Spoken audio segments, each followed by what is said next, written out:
Good evening. It's Sunday, 11th August 2024. This is a weekly roundup of events which happened last week and what we can look forward to next week. This is Vijay here. Please note I'm not a SEBI registered advisor. These are my thoughts and my beliefs. And you like to take the help of your financial advisor before making any investment decisions. So we are now at a very crucial stage of the market. Why do I say it's crucial? Because last week we started off very, very bearish. We were below 24,000 on the Nifty, and then we have pulled back significantly. We have almost reached around 24,350. We crossed 24,350, which was considered a significant resistance. On the Bank Nifty also, it's pulled back significantly. We are now above 50,450. So we are not above exactly 50,484. So be that it may, last week was volatile, but finally the bulls won it, mainly because the DII is supported at every level, and FI has also joined in the party on Friday when they bought about 400 crores, and DIIs bought about 4,000 crores. So DIIs have been on a buying spree, and every sale has been bought into by the strong hands. So when we completed our trading on Friday, one looked forward with a lot of hope for the next week. And as I mentioned on Friday morning, that this month is a 5 week trading session, and generally August is good. And whenever there are 5 weeks, generally the bulls prevail.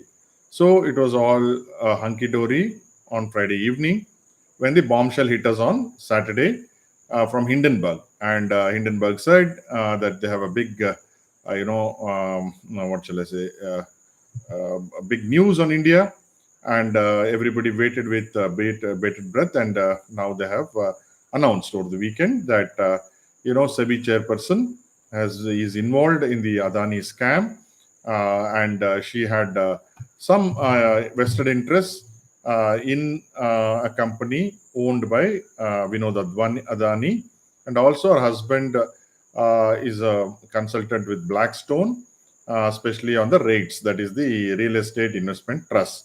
And at one point of time, she had made a statement that real estate investment trust will be the way to go. So that has obviously created a lot of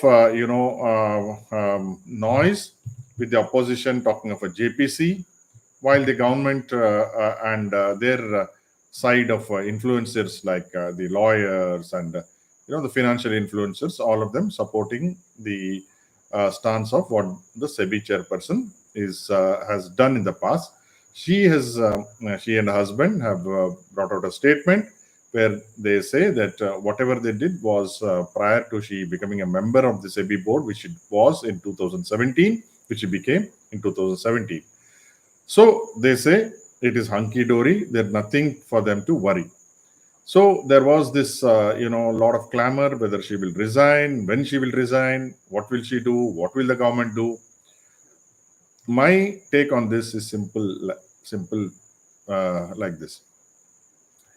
Very rarely a public figure will resign if the even if there is clear cut evidence against any wrongdoing.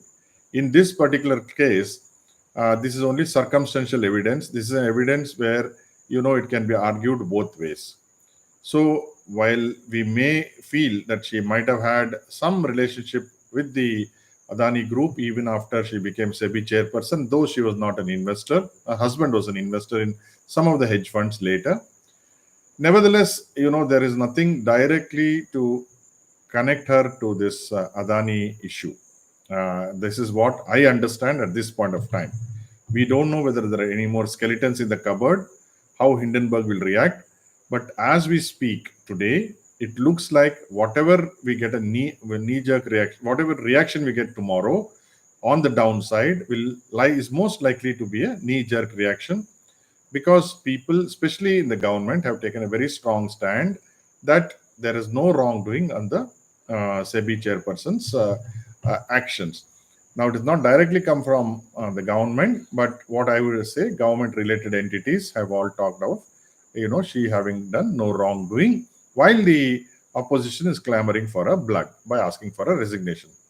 So my opinion is that resignation is very unlikely. If there is, if she resigns, then there will be total chaos because it will be a worldwide phenomenon. Probably this is the first time a regulator is resigning, and people will think that there is much more to meet than the eye. So I don't think she will resign. She will be encouraged to dig her heels in and see that they will throw some mud down Hindenburg, and I think the market will go on its own way, which is upwards. Now, we also should understand that whenever there is any part two, we have had now any movie also, when the second part comes, it's not as successful as the first part. Even COVID, if you observe, when the first wave of COVID hit, the markets panicked. And the second wave of COVID, which was much more dangerous, which killed more people with total chaos, but the markets chugged along on their own path, which was upwards. So I am going with that hope and also experience that a second time lightning does not strike. This is the lightning which is trying to strike a second time. I think this will get diffused because there are too many vested interests to see that she does not resign. She does not resign. So that's where we are. Last week, as I said, it was a good week across the board.